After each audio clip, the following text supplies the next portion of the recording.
Do you remember the beginning? The magic? The certainty? The intoxicating feeling that you had finally found your other half? And now, years later, do you sometimes look at that same person and a quiet, aching question echoes in your heart? Where did it all go? The easy laughter has been replaced by familiar arguments.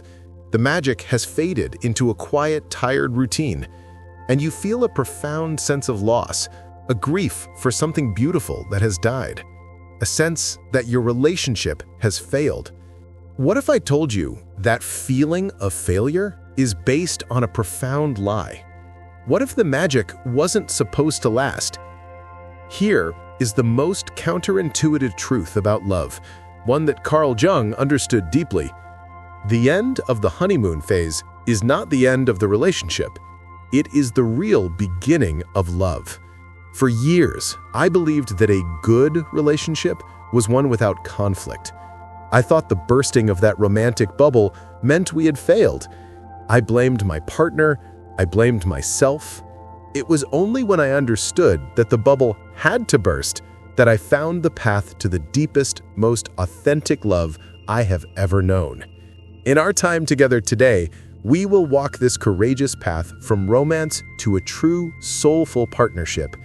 This is essential shadow work for anyone in a long-term relationship. We will explore why the romantic spell must break for real love to begin, how to see your relationship not as a success or failure, but as a sacred alchemical vessel designed to make you whole, and the practical work required to finally meet and love the real person standing in front of you. If you feel like the magic is gone, you are not at an ending. You are on the verge of discovering something far more real. You are at the threshold of a love that can actually last. That magical beginning was not a lie. It was, however, a beautiful mistake. To understand why love changes, we must first understand the spell we were all under in the first place. Jung called this phenomenon projection, and in the realm of romance, it is the most powerful magic in the world. We do not fall in love with another person. We fall in love with the image of our own soul that we have unconsciously placed upon them. This is the secret of the anima and animus, which we have spoken of before. For a man, he projects his anima, his inner, idealized feminine, his soul image, onto a woman. Suddenly she appears to embody all the creativity, the intuition, the mystery that he feels is missing in himself. For a woman, she projects her animus, her inner, idealized masculine, her inner logos, onto a man. Suddenly, he appears to embody all the strength, the certainty, the worldly competence that she feels she lacks. This is why it feels like coming home. This is why it feels like you have known them your whole life. In a psychological sense, you have. You are meeting a lost, exiled part of your own psyche, walking and talking in the world. You are not seeing them. You are seeing the beautiful ghost of your own unrealized potential. The feeling of completion is not an illusion. It is the temporary, ecstatic reunion of the conscious ego with a disowned part of the self. This is the romantic spell. It is a necessary and beautiful phase of life. It is the engine that draws two people together with enough force to overcome the immense barriers of fear and difference. But it is a spell that is designed to break. This is where our modern story of love goes so terribly wrong. We have been taught that the spell is the love story. We believe the goal is to keep that magical, shimmering projection alive forever. And when it begins to fade, as it must, we believe the love has failed. We have mistaken the beautiful rocket ship that gets us to the moon for the moon itself. The The rocket is supposed to fall away. The journey is supposed to begin once you have landed. The fading of the spell, this painful, slow, and confusing phase of disillusionment, is not the end of love. It is the end of infatuation. It is the moment the beautiful ghost of your projection begins to dissolve and a real, flawed, complex, and often annoying human being begins to emerge from behind the shimmering veil. This is the critical fork in the road. This is the moment most modern relationships either end in resentment or are given the sacred invitation to begin the real work. This is the collapse of the achievement-based model of love. You thought you had achieved the perfect partner. You had checked the box, but the feeling of fullness faded, just as it did with the promotion, the new house, the dream vacation. Because happiness that is dependent on an external object, even a beloved person, is not sustainable. I remember this collapse in my own life so clearly. My wife and I had what felt like a perfect beginning. She was the calm, gentle soul that balanced my ambitious, restless nature. She was my peace. For years, I unconsciously relied on her to be the container for all the stillness I couldn't find in myself. Then, slowly, life happened. Children, mortgages, stress, and the calm, gentle soul was sometimes anxious. Sometimes she was angry. Sometimes she was the opposite of peaceful. And my first unconscious reaction was a feeling of deep betrayal. This wasn't the person I had signed up for. Where was my peace? I got angry at her for not doing her job, the job of being my projected ideal. It took years of painful work to realize I was angry at a ghost. I was angry that a real, living woman had dared to show up in place of the beautiful, static image I had fallen in love with. The moment I realized this was devastating, and it was the most liberating moment of my life. It was the moment I stopped asking her to be my peace and started asking myself, where is my own? This is the gift hidden inside the disillusionment. The breaking of the spell is a sacred summons from the soul. It is telling you, stop looking for your missing parts in another person. The work now is to find those missing parts within yourself. Pause and reflect on this. Think back to the beginning of your relationship. What was the one magical quality that you projected onto your partner? Strength? Freedom? Creativity? Peace? In the comments, share that one word. This is the first step to reclaiming that quality as your own. The end of the romantic fantasy is not a tragedy. It is a promotion. You are being promoted from the role of a passive admirer of a beautiful image to the role of an active, courageous participant in the messy, beautiful, and sacred work of real love. But what does that work look like? If the relationship is no longer a fairy tale, what does it become? It becomes an alchemical vessel, a sacred container for transformation. Your partner is not your other half. Your partner is your most sacred and challenging mirror. This is the great reframing that moves us from romance to a soulful partnership. The purpose of your relationship is not to make you happy. The purpose of your relationship is to make you conscious. Carl Jung used the ancient metaphor of alchemy to describe this process. He saw a committed relationship as an alchemical vessel, a sacred container into which two people place their entire beings, their light and their shadow, their strengths and their wounds, and turn up the heat of life. The purpose of this vessel is not to create a comfortable, peaceful stasis. The purpose is to create gold.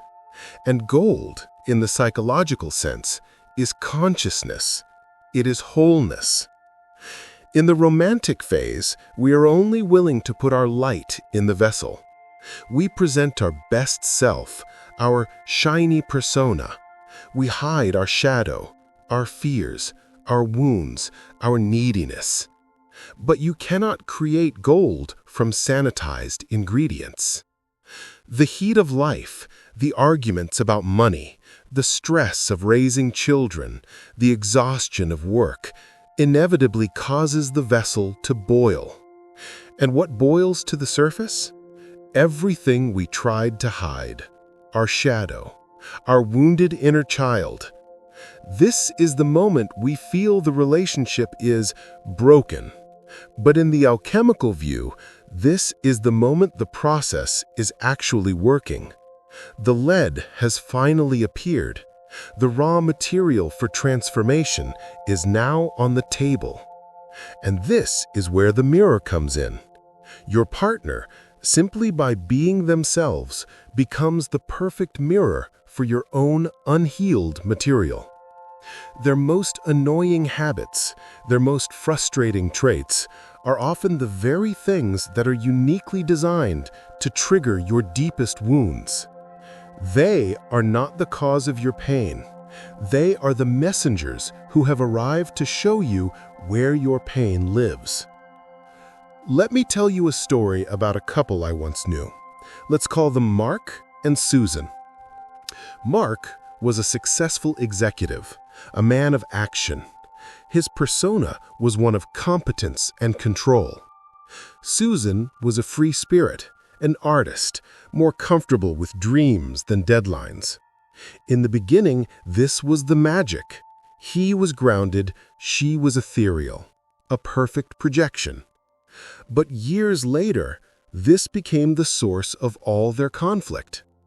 Mark would come home, his mind a whirlwind of strategies and problems to be solved, and find Susan painting, seemingly without a care in the world. He would see her lack of ambition as a personal failing, a source of constant frustration. He would criticize her, try to manage her time, try to make her more productive. For years, Mark thought the problem was Susan. He thought, if only she were more like me, we would be happy. The breakthrough came when he started to do his own inner work, his own shadow work. He realized that as a child, anytime he was not doing something productive, his demanding father would shame him. His own inner artist, his own capacity for play and stillness, had been brutally exiled into his shadow. He wasn't allowed to be lazy. And now, here was Susan, his beloved wife, living out that exiled part of himself right in front of him every single day. His frustration with her was not about her at all. It was the rage of his own exiled inner artist, screaming from the basement of his psyche, jealous that she was allowed a freedom he had denied himself. Susan wasn't his problem. She was his diagnosis. Her freedom was the mirror reflecting his own cage. This is the alchemy of relationship. The thing that triggers you most in your partner is rarely about them. It is a sacred clue, a breadcrumb trail leading you back to a lost part of yourself. Your partner's anger might be a mirror for your own repressed rage. Your partner's neediness might be a mirror for your own disowned vulnerability. Your partner's distance might be a mirror for your own fear of intimacy. To see your relationship this way requires a revolution in your thinking. It requires you to stop asking, what is wrong with them? And to start asking the much more courageous question, what is this showing me about me? This question ends the blame game. It ends the hopeless cycle of trying to change another person, and it places the power for transformation exactly where it belongs, back in your own hands. Pause here. Think of one trait in your partner that consistently triggers you. Now, ask that courageous question. What is this trait mirroring back to you about a part of yourself that you have exiled, judged, or denied? This is not about blame. It is about brave, compassionate curiosity. When you begin to see your partner as your mirror, something miraculous happens. The heat of conflict does not disappear, but it changes its quality. It is no longer the destructive fire of war. It becomes the transformative fire of the alchemist's furnace. Every argument becomes an opportunity for discovery. Every frustration becomes an invitation for a deeper inquiry. You realize that this person, this flawed, imperfect human being, is not the obstacle to your growth. They are your greatest spiritual teacher, in disguise. They're the one person in the world who has agreed, on a soul level, to hold up a mirror to you so that you can finally become whole. But to do this work, we need more than just a new perspective. We need a set of tools, a way to work with the fire without getting burned. The alchemist does not simply watch the fire. The alchemist works with the fire. To transform the lead of conflict into the gold of consciousness within your relationship, you need a set of practices, tools to navigate the heat without getting burned. Carl Jung's work, combined with the wisdom of shadow work, offers us 3 foundational practices for a soulful partnership. The first practice is withdrawing your projections, taking back your gold. This is where the mirror metaphor becomes a powerful active tool. The next time you feel a strong emotional charge towards your partner, that wave of irritation, that surge of anger, that ache of disappointment, pause. Instead of immediately blaming them, ask yourself the courageous question: is this really about their behavior, or is this triggering a disowned part of my own shadow? Remember Mark, who projected his repressed inner artist onto Susan's creative freedom? His work was to take back that projection, to acknowledge his own exiled desire for play and creativity. Every time you pull back a projection, you reclaim a piece of your own energy, your own gold that you had unconsciously given away. This is an act of profound self-sovereignty. It stops the draining game of trying to make your partner complete you. The second practice is healing in relationship, reparenting your inner child. Your partner is not just a mirror for your shadow, they are also the perfect trigger for your unhealed inner child wounds. When your partner is dismissive, it might activate your own childhood wound of rejection.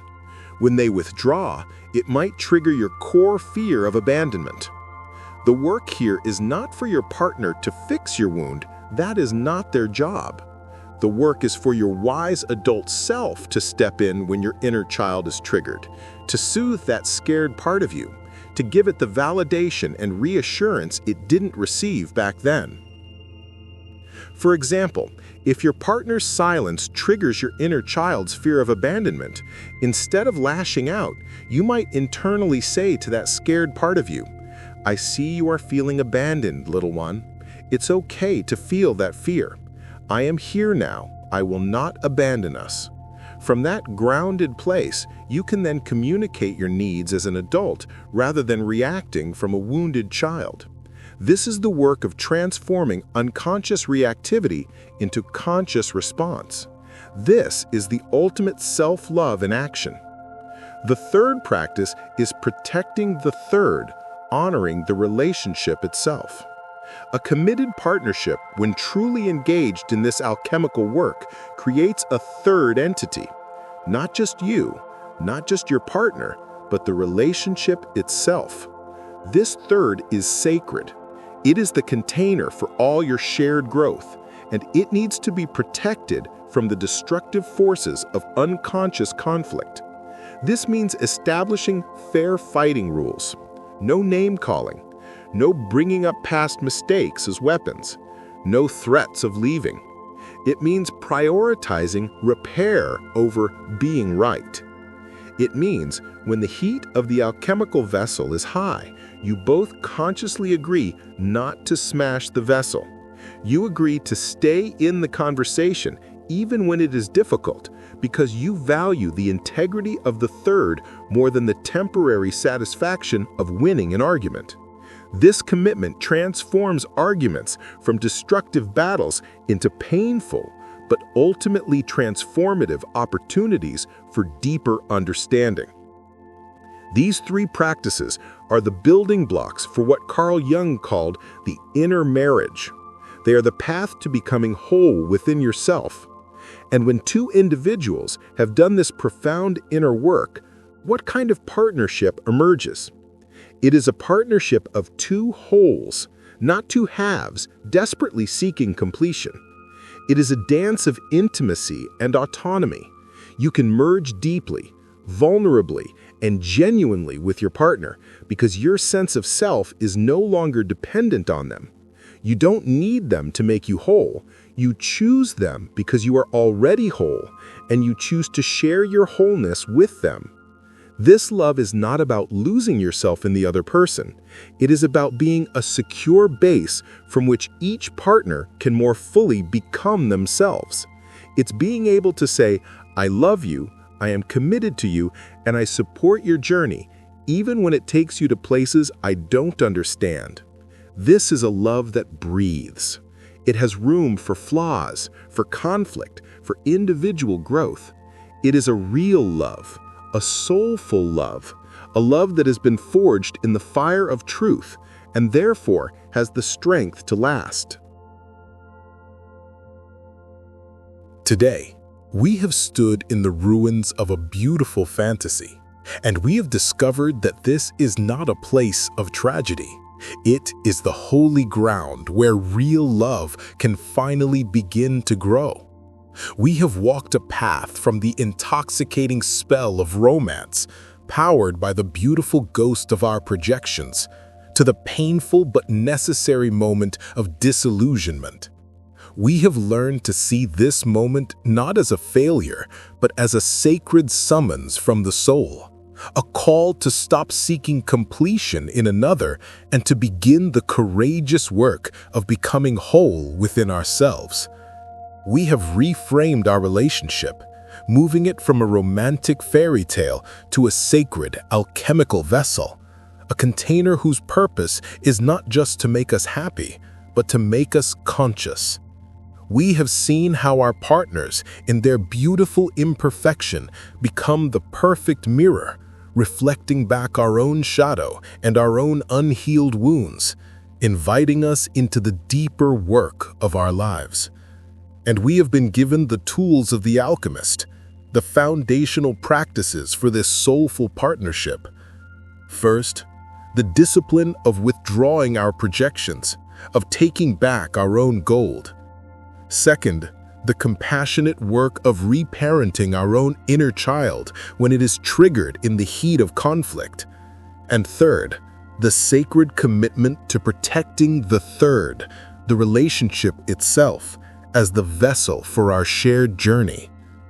This is the path beyond romance. It is not an easy path. It requires courage, honesty, and a willingness to take radical responsibility for your own inner world. It is the very heart of shadow work, played out in the intimate theater of your daily life. But the promise of this path is a love that is real, a love that has been tested by fire and has not burned away. It is a partnership of two whole individuals, not two broken halves. It is a love that breathes, with room for flaws, for conflict, and for the unending journey of each person's becoming. It is a quiet, steady, and unshakable connection built not on the shifting sands of fantasy, but on the solid ground of truth. This journey of becoming whole, of doing this deep inner work, rarely stays confined to one area of our lives. As you begin to heal your relationship with your partner, you start to see other inauthenticities. The mirror they hold up to you begins to reflect the other masks you wear. And often, the question that began in your relationship, "Is this all there is?" begins to echo in another sacred and challenging area of your life, your work. That nagging feeling on a Sunday night, the sense of misalignment between the person you are and the work you do in the world. What if that too is not a problem, but a sacred summons from the soul? A call to stop seeking completion in another and to begin the courageous work of becoming whole within ourselves. That is the profound journey we will explore together in our next conversation. For this week, your work begins not with your partner, but within the quiet laboratory of your own heart. I invite you to a small alchemical experiment. The next time you feel that familiar flash of irritation towards your partner, I invite you to pause, just for a moment. Before you speak, before you react, ask yourself one courageous, compassionate question. What is the feeling underneath my anger? Is it fear? Is it sadness? Is it a feeling of being unseen? You don't have to say anything to your partner. Just get curious about your own inner reaction. This is the first powerful step in taking your power back and starting the real work of love. To commit to this new beginning, this path of conscious love, share a single word in the comments below that describes the kind of love you truly yearn to build. Authentic, real, whole. Let us name the love we are now ready to create. The fairy tale is over. The real love story has just begun.